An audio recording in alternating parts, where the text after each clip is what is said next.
নারীকে আপন ভাগ্য জয় করিবার কেন নাহি দিবে অধিকার? হে বিধাতা, নত করি মাথা পথপ্রান্তে কেন রব জাগি? ক্লান্ত ধৈর্য প্রত্যাশার পূরণের লাগি দৈবাগত দিনে শুধু শূন্যে চেয়ে রব? কেন নিজে নাহি লব চিনে সার্থকের পথ?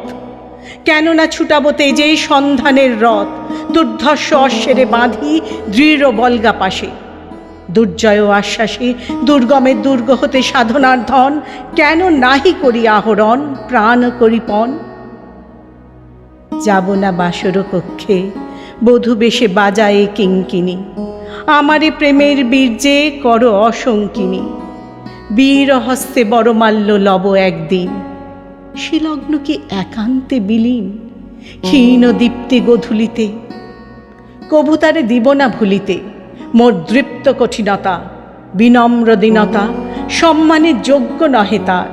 ফেলে দেব আচ্ছাদন দুর্বল লজ্জা, দেখা হবে ক্ষুব্ধ সিন্ধু তীরে তরঙ্গ গর্জনোচ্ছ্বাস মিলনের বিজয়ধ্বনিরে দিগন্তের বক্ষে নিক্ষেপিবে। মাথার গুণ্ঠন খুলি কব তারে মর্তে বা ত্রিদিবে, একমাত্র তুমিই আমার।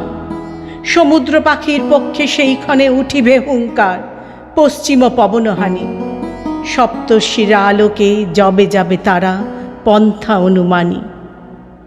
হে বিধাতা, আমারে রেখো না বাক্যহীনা, রক্তে মোর জাগে রুদ্র বীণা। উত্তরিয়া জীবনে সর্বোন্নত মুহূর্তেরও পরে জীবনের সর্বোত্তম বাণী যেন ঝরে কণ্ঠ হতে নির্বারিত স্রোতে। যাহা মোর অনির্বচনীয় তারে যেন চিত্ত মাঝে পায় মোর প্রিয়। সময় ফুরায় যদি তবে তারপরে শান্ত হোক সে নির্ঝর নৈঃশব্দের নিস্তব্ধ সাগরে।